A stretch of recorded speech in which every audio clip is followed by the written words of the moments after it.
Hello and welcome to another episode of Leaders of Transformation. Today we're going to talk about women, we're going to talk about leadership, we're going to talk about the future. We're going to talk about how do you deal with the crisis in midlife, that big transition, from maybe a career, corporate career, and deciding that you want to do something completely different. How do you handle that? And it's a conversation we've spoke about before, and we're going to build on that here today. We have a wonderful guest, Dr. Connie Reimers-Hild. She is the Chief Futurist at Wild Innovation, which is a strategic foresight and coaching firm that she founded in 2005 to help leaders understand and prepare for the future and for life.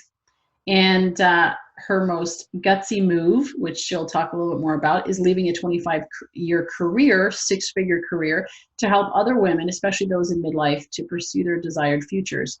Dr. Connie, welcome to Leaders of Transformation. We're excited you're here today. Well, thanks, Nicole. I'm very excited to be here. This is a conversation that we were planning quite a while ago, and I know that you were building up to this, leaving your career and so forth, and I'm just so excited. I think everything happens in the right time, in the right way, so I'm just so thrilled that we're here today and we get to talk about this exciting journey that you're on. I also want to thank our listeners for being here, because you're the reason why we do this podcast, because we want to inspire you to be the difference maker and the world changer that you're capable of being. We want to inspire you in this particular case. What we're going to talk about today is to inspire you to be able to step into your future with excitement, with curiosity, with hope. And I believe that Dr. Connie is going to give us some great tools to do that and talk to us about what the future really holds for even leadership. So with that in mind, let's start off with, Dr. Connie, let's start off with you telling us a little bit more about what you're passionate about. So unpack that a little bit further and maybe lead us up to how you got to today and doing what you're doing. Yeah, absolutely. I'm really passionate about helping individuals and organizations really think of the future differently, to expand their concept of the future and what's possible, but also what's probable and preferred. In the world of strategic foresight, those are some of the terms we use because so many people get kind of caught up in the day-to-day. They don't see what's going on around them or what those possibilities are. And I love to be able to expand that thinking, expand the mindset around what's possible, and help people realize they actually have the power to pursue their preferred future through both their mindset and the methodologies that they use to achieve the desired outcomes they want. Got it. Well, and it's interesting that you say the preferred. So it's preferred and it's possible and the probable. It's interesting because I think there's a lot of anxiety, there's a lot of depression, uncertainty right now. And I find, and I noticed this even in myself, but I also have noticed this in other people, I caught myself with it saying, hey, wait a second, like this is not the way I operate.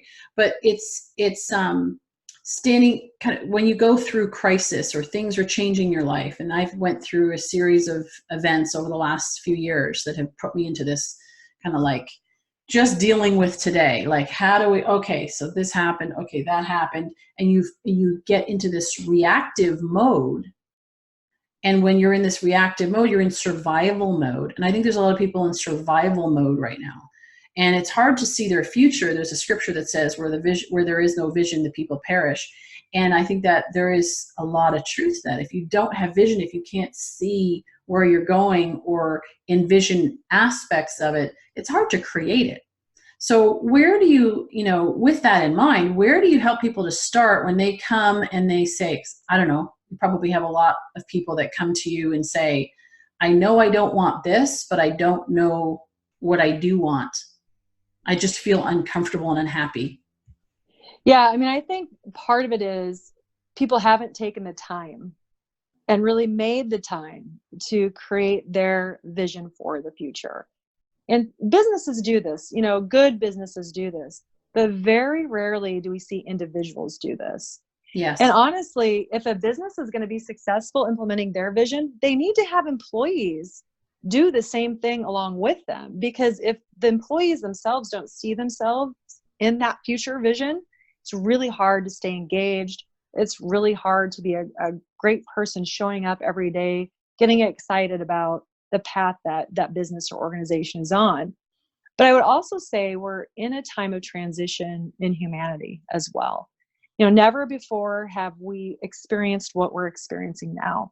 Technology is 24/7. We have so much coming at us every single day between our phones and social media and demands on the job. We have dual working couples. You know, that's relatively new in the sort of history of humankind. And we also have people living a lot longer who want to be vibrant and successful through the years. You know, life doesn't have to end at 40. Careers don't end at 50. It goes way beyond that. And I think that's where we need to do some hard thinking and some really kind of creative excitement, have that around humanity and how humanity is going to evolve as we flow into a future that's different than what the past has been. Got it. So what has been this journey for you, and why is this so important to you? I love to study people. I'm a nerd. I mean, I'm a recovering academic, I would say. But I'm a nerd, but I'm also an entrepreneur. I mean, I've always been super entrepreneurial. I love hanging out with other entrepreneurs, but I really love helping people like get excited about what's possible because to your point earlier, I think it's very easy and we're kind of hardwired in many ways to go to the negative, right? To be like, Yeah. oh, woe is me. But in reality, especially if you live in the United States, you have the capacity to do whatever you want to do. And we forget that. And, Yes. you know, one of the first books I wrote was Go Wild with Confidence. It literally has a picture of my wiener dog on it. It's a miniature dachshund because that dog doesn't realize how small it is and it will take on any big dog, you know, in its path. Was it the best book? No. Was it a bestseller, New York Times bestseller? No. But you know what? It's something I wanted to do. I did it on Create Space. I just did it myself and put it out there. Hmm. And it's just that taking those steps forward and really taking those calculated risks. Did I learn a lot? Absolutely. I've published several books since then. But it's getting in the mindset that, you know what, I can do these things. I'm only limited by my own imagination Yeah. and my own beliefs. Yeah. So there's you, and you get passionate from that standpoint. And then now this is what you're doing with your life. So catch us up, like bridging that gap and saying, wow, you know, you saw it, but now this is what you're doing. So you want to work with, or you are working with individuals. You also mentioned that you're an entrepreneur. You like working with entrepreneurs. You have a business, a lot of business experience. So do you, and you alluded to companies, for example, with their lack of engagement, which is because they aren't enrolling people into that future vision. Do you help in that area in terms of with companies, just to give us a little bit better understanding of like, if somebody's listening and they're saying, okay, if I was to hire Dr. Connie, what would they hire you for? For exactly that. So visioning is really, I would say, my superpower to help businesses and even individuals develop that future vision for themselves. I am actually a certified futurist, and so that helps with that creative process. But I'm also a certified coach because where the two, in what I have found in my experience, you know, I founded Wild Innovation in 2005, so it's been a long time, but I've only done it part time on the side. Business has gotten to the point now where I had to make a decision. Do I go on this full time because there's a big need for futurists right now? Or do I continue to just do a little bit at a time, working a full-time job that was okay, but not really fulfilling? And honestly, there was a huge pay discrepancy between my predecessor and myself that I just couldn't quite live with. And so taking that leap, I think, has been something I've wanted to do for a long time. And I believe it's really important for people that do the kind of work we do to walk the talk and Yes. to have that experience. I think it's too easy to just kind of hang a shingle out and say, I'm an expert at this. But what I like is to help, whether it's individuals, teams, organizations, all those levels, develop that future vision, but then figure out how to get there. It's great to have the vision, but we also need some strategy, some structure, and some mental capacity to help achieve that desired vision. Yeah. Oh, you're talking my language because I love, I'm, you know, on the Strengths Finder, my top strength was as a futurist. being futuristic and achiever. And so in the strategy, and so it's like, great, we can have all these wonderful ideas, and there's no shortage of ideas out there, but Correct. implementing those ideas, executing on them, and actually bringing them to fruition, which is where the rubber meets the road. So love that. Now, And letting go of yeah, what no longer works. And I think we tend to stay safe, right?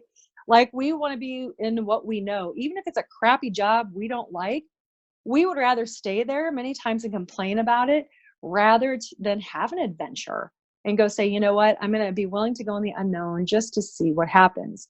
And I am a certified strengths coach. So like you, I'm a futurist, but my second top strength is ideation. And those things can get me into trouble just a little, but luckily I've learned, okay, Connie, you're 10 years out usually. So you do sound a little wacky once in a while, I got to be honest. And then those ideas start percolating. And then I can see people in their face, they're like, oh my gosh, like, where's this lady going? So I've had to learn over time, just even about myself, okay, slow it down, like connect with other people who have different strengths and really put this into context. And I think that's really been beneficial for me. I can see things other people don't see necessarily, and I can put disparate phenomenon together in unique ways, but I also need to make sure you have that practical piece. And so even as a futurist, I like to get, it's fun to think 25, 50 years down the road, but for people, really the next year is important. The next 3 to 5 is important. And even when I've worked with companies, instead of going way down the road, I'm really encouraging them now, especially as fast as things are going, the pace of business is so quick. Let's think about the next 5. What's your vision for the next 5? yeah, that's interesting that you say that, because as a business coach, I've worked with businesses, and in the years past, it was, yeah, you would think 10, 15, 20 years, whatever, however far out. But now, with the things changing the way they are, to think 50 years out, we have no idea. Oh my gosh, look, 50 years ago, That's who right. who would have been planning for this? Very few. Now, there's a few futurists that predicted certain things to occur. They just didn't know exactly how it was going to look. But yeah, it's that. And again, coming back to, a lot of times, I notice people are in that survival. Business owners are kind of in that, we're just looking to survive. Now, you got to get them out of that mode, but looking at the immediate, and pivoting rather than getting caught on. So talk a little bit about that process. So if somebody's listening and they're saying, okay, I know that I need to make a change, right? Let's do twofold. So individuals, I know I need to make a change. I'm not happy. I don't know what's wrong. I just know that this isn't what I want anymore. How do they begin the process of transformation, transforming their life into one that where they love their life, where they enjoy what they're doing, and taking that chance, even taking that leap, as one of our other guests called it. She says it's the taking that leap. How do you take that leap of faith, right? So what are the steps for an individual? And then as a business, what are the steps, how they differ, right, for a business? Well, I think the first part is, especially on an individual level, is diving into this whole idea of happiness. Because people, I think too, we've got to explore and use a little science here. So Blue the Bee Learns to Be Happy was a book I co-published with a, a fellow faculty member at the university when I was there. And it's actually an activity book that takes the science of happiness and breaks it down into steps. Because we used to think, okay, if I can only get here or achieve this or do this, I will be happy. And that's a very westernized philosophy of happiness, right? I've got to do all these things before I can be happy. Where if we look at other cultures, other philosophies, especially what we would call more Eastern philosophies, happiness is a state of consciousness. And it's a Yes. state we create for ourselves. There's no title, money, anything that will truly make you happy. You can be happy and not make a lot of money. You can be happy and do whatever. But you have to, if you're not hardwired for that happiness, you have to develop some daily habits that really help level up that level of happiness.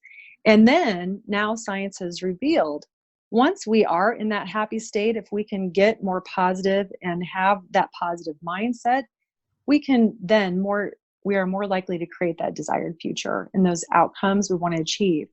But it's a state, it's a feeling, it's not a destination.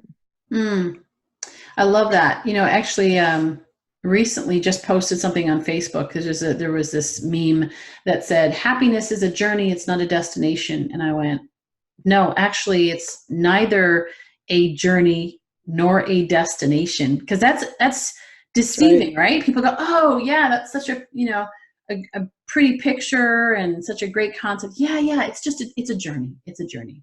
No, success is a journey, and you could look at it like that because but even success is like, how do I feel? I can feel successful right now, but happiness, I had a client once and she said, I want to be happy. And in order for me to be happy, I need, when I have the relationship, I'll be happy. When I have this, I'll be happy. When I have that. And I said to her, I said, what if, just consider for a moment that you could be happy right in this moment. And that changed her life right there. And she went away she's like, I never thought of that. So very, very profound. So they identify and realize that they can be happy. So that's interesting. It brings up the point I talk about, and I'd love to get your take on this, is this idea of doing what you love, right? Finding your passion and following your passion. So sometimes it makes sense for people to leave their careers and do something else. So you can either find your passion and go build a business around that, or build a new career around that, or you find the passion in what you're actually currently doing. So I think both are possible. Talk about that. Yeah. Talk about that. I mean, I think both are absolutely possible, but I do think sometimes too, I feel like there's two camps, and they're the two camps you're talking about. Okay, like find your passion and go for it, build a business around it. Well, you can build a business around a lot of things. Like, yes. Should you be excited? Do you need to be able to get up every day and want to do it? Absolutely. But rather than passion, I look at it as personal fulfillment. I think we kind of toss passion around a lot. Yes. But even my research, I did research. Oh, it was bad. This is before people could spell the word entrepreneurial. So my research started around 2003, early 2000s, around how do we actually help people become more entrepreneurial? What does that look like? So I developed and tested a framework for the entrepreneurial personality. Is kind of some of some of the work around that a long time ago, which has changed a lot. And really what I found is it's not about personality characteristics. It's not about just finding something and pursuing it, but rather it's about what fills you up. And that can be a wide variety of things. I mean, it doesn't have to be something that, if I'm passionate around it, doesn't mean I should build a business around it. I might enjoy, woodworking.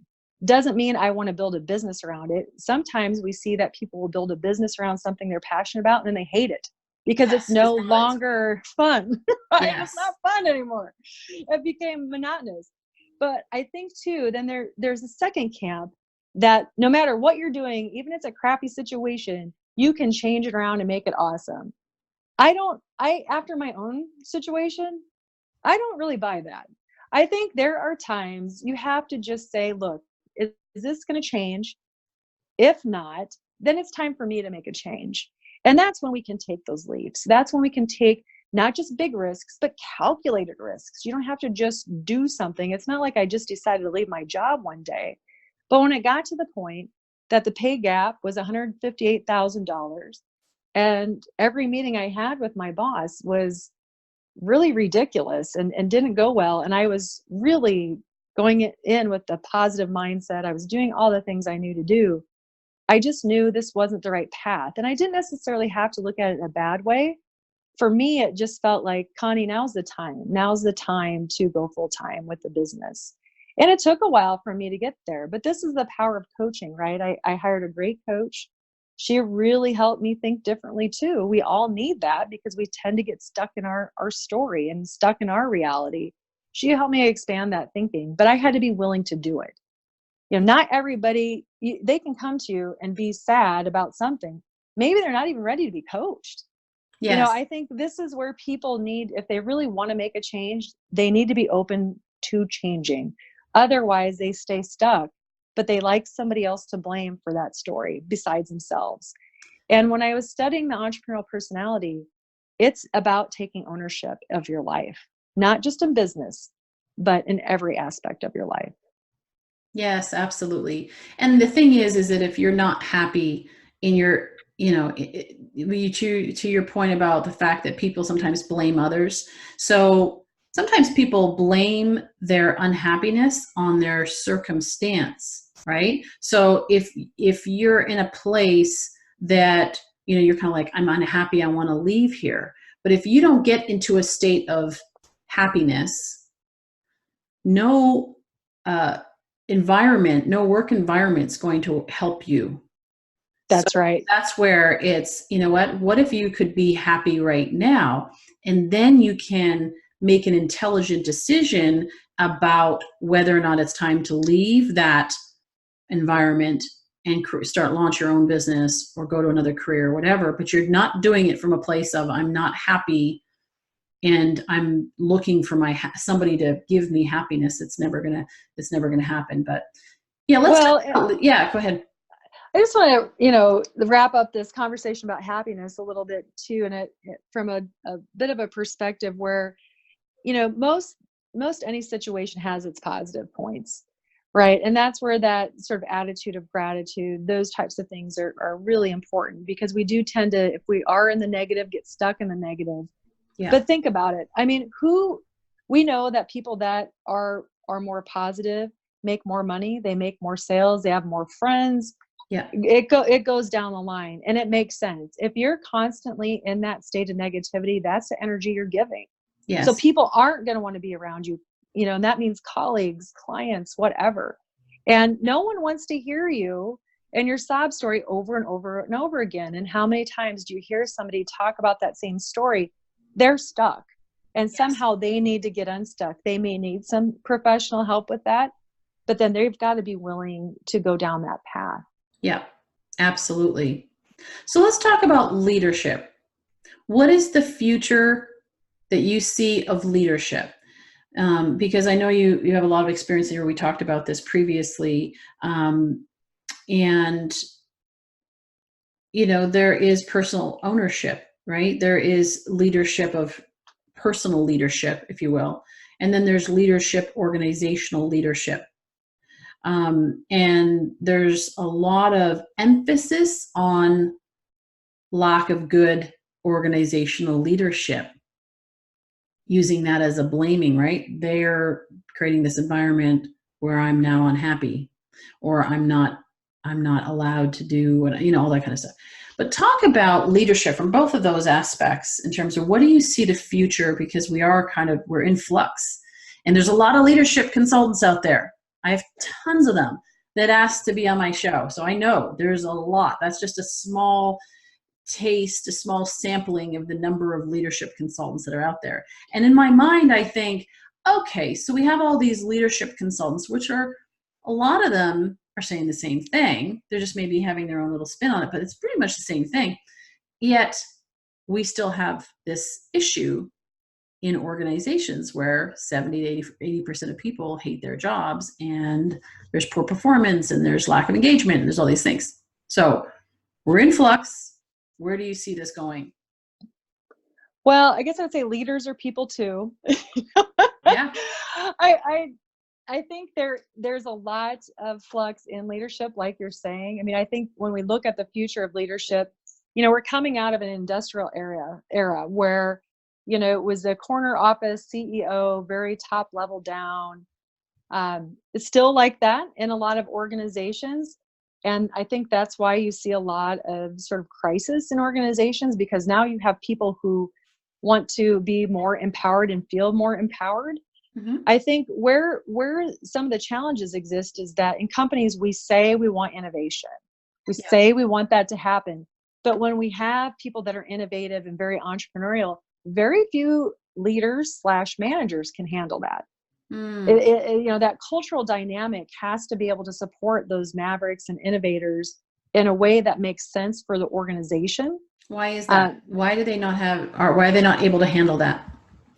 I think they're very focused on those metrics you're talking about.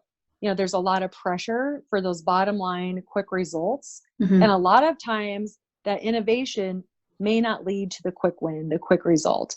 It may take a longer time. And so figuring out what your innovation strategy is a really important thing.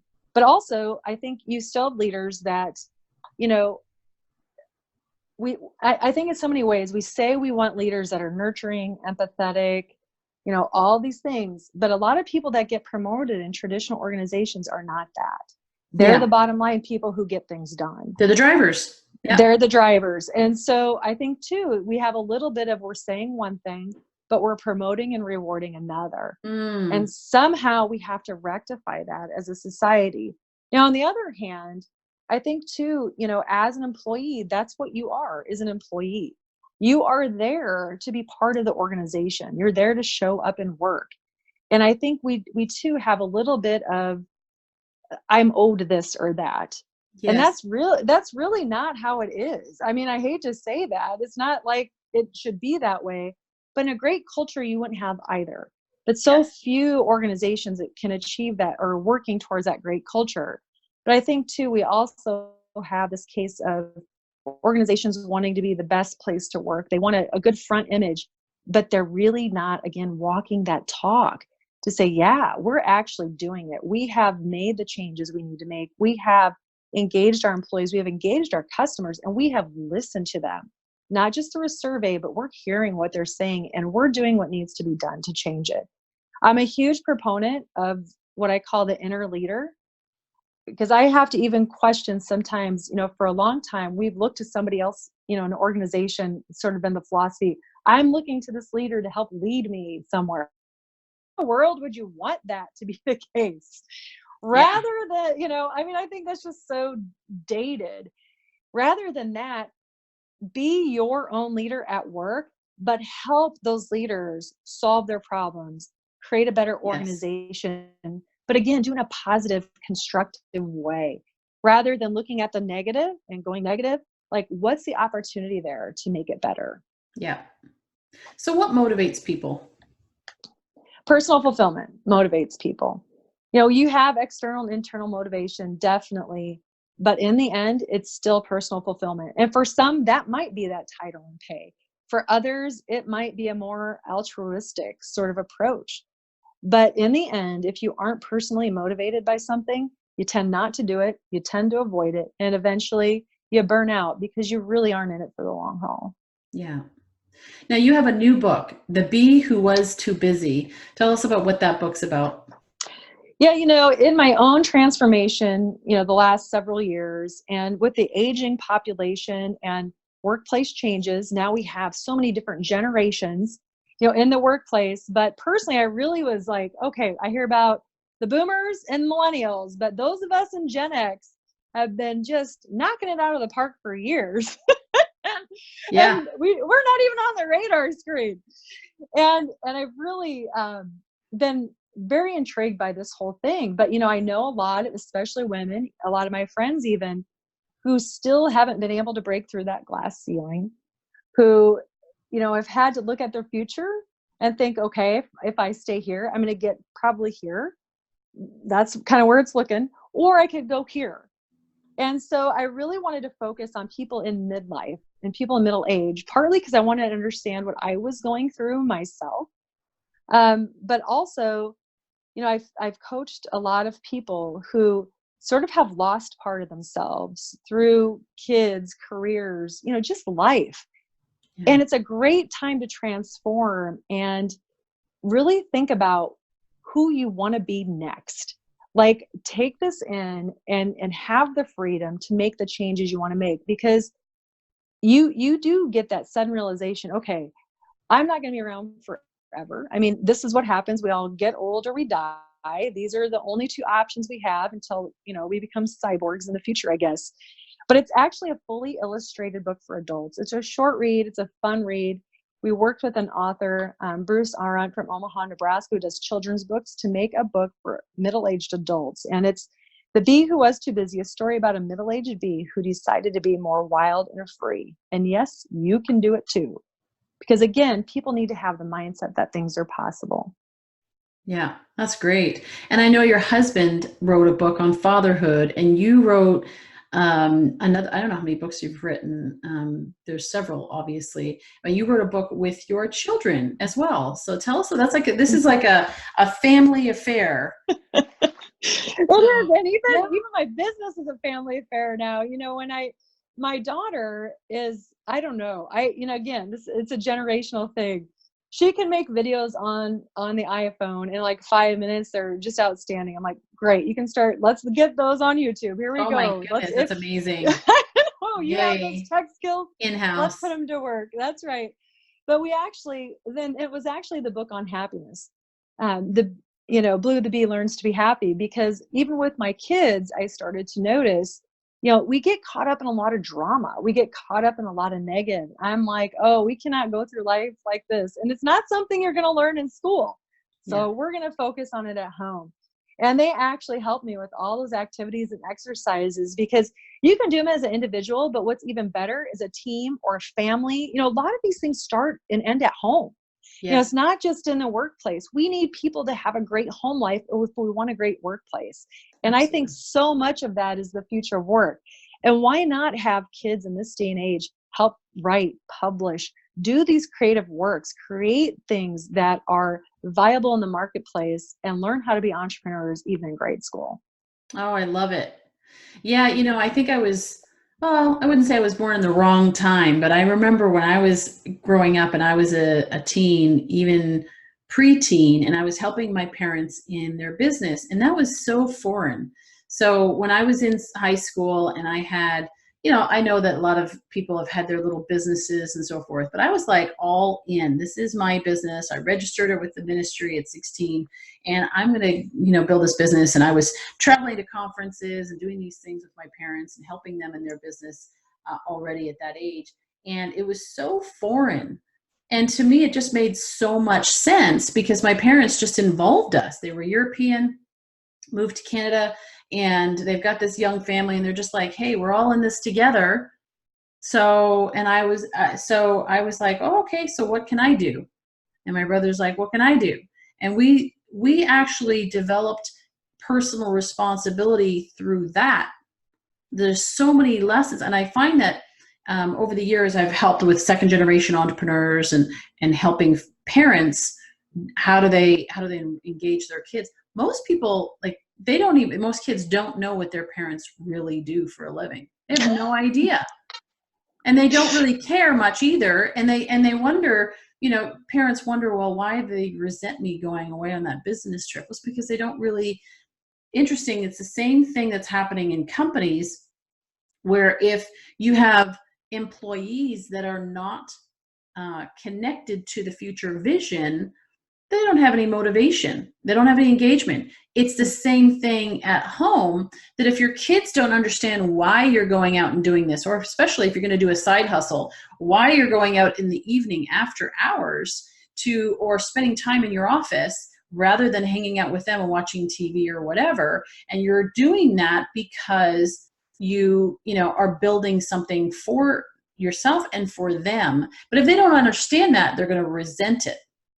And so my parents just, I don't know, they just naturally involved us and we got it. And it was like, okay, never had that issue. But it's interesting because as I even was saying that, I'm like, yeah, that's the same thing that's happening organizationally that's happening. And so if we can learn it at home, you can have much more engaged people in the workplace, even if the leader isn't a great leader and doesn't necessarily communicate that. The employee goes, okay, so like, what are we doing here? I remember working with one of my mentors. Well, I bought a franchise, but prior to that, I was asking them, okay, so I get all the details, the logistics of it. What are we doing? Like, what is this? What is the bigger game here? Because I was taught at home to look at what the bigger game was and to know does that fit in with how do I fit into that? Yeah, people want to know about themselves. I mean, we're people. So we want to know that question. I think that's such an important point. Like, when you do visioning with a company, even your family, that's a fun process for a family to go through. I mean, I love to get really creative about it. So if I help a business, an individual, I've done it with my own family. I've encouraged clients to do it with their families at home, especially if things are, like you're saying, a little topsy-turvy there. Get on board, but you know what? Don't just write it, draw Yes. it, paint it. Yes. Like, make it a very Colorful. creative Yeah. process. And I Yeah. don't give examples. And sometimes that drives people nuts because they're like, I just want an example. I'm like, no, because you'll just fill in the blank. You'll fill in the blank. Tell But me what to really, do is what they're yes, saying. yes. They No. just want to make it easy. And it does it's a little hard for some people. It's a little like, oh my gosh, like this lady, what's she trying to make us do? But once you get through that, it really is something that represents you and your business uniquely. It should be sticky. People should remember it. And then let's not just let a few people know about it, like you're saying, and then hide it in a 3-ring binder somewhere. Yes. Get it out there. Get your clients involved. Get your everybody involved, your employees, everybody, because they have to see themselves in it and they have to want to live it. Yes. And one I worked with, actually, it was a dairy at the time. They're like, hey, Dr. Connie, they're like, we're really, struggling right now, but we're ready to grow. Like, we're at this point, they're doing very localized organic stuff. It was so super cool. And so, but they're like, we don't want a vision and a mission. We don't want all this stuff. We just want something simple our clients, our employees, and our managers can all use. I'm like, great. So let's get there. We lock ourselves in a hotel for a couple days and we're getting paints out. We're getting crayons, scented markers, whatever, because those types of things engage our senses. Yes. And it shouldn't just be a cerebral exercise. That leads to the boring cookie cutter result. Yes. Put some time and effort into it. So they came out with serving people, cows, and the planet. And that was their sticky sort of vision, mission statement combined. And you know what? It's really worked for them over the years. Their employees wear the t-shirts every day. They ask one another, what are we doing today? I mean, people really gained clarity. And I think that's, really important what you're talking about before, that clarity of what's my role? What's my fit? How do I show up? Because I do think most people want to contribute, but it has to be in a way where they can make that contribution that brings them fulfillment and excitement over the long term. And when things get hard and when you have to work through it. And that's at home too. I mean, part of my transformation really has been the fact that, do I want my kids to see me leaving every morning and coming home every night? Or do I want them to be part of this and learn about all of this that they have at their fingertips and that will continue to expand over time? So they can create their desired futures and be excited about it. And I think that's just been a really fun thing because I wanted to know about money. I want them to know about business. I want them to know what it's like to work with other people. And I want them to know that they can control their destiny. But to do that, I can't just tell them that. Like, I can't just say it. They have to be part of it. And that's exciting as a parent. And like you said, even my husband wrote a book, Be a Dad. You know what? Because he's very passionate about being a great dad. And so for him, it was like, I see a lot of dads that could do better. I want to help them.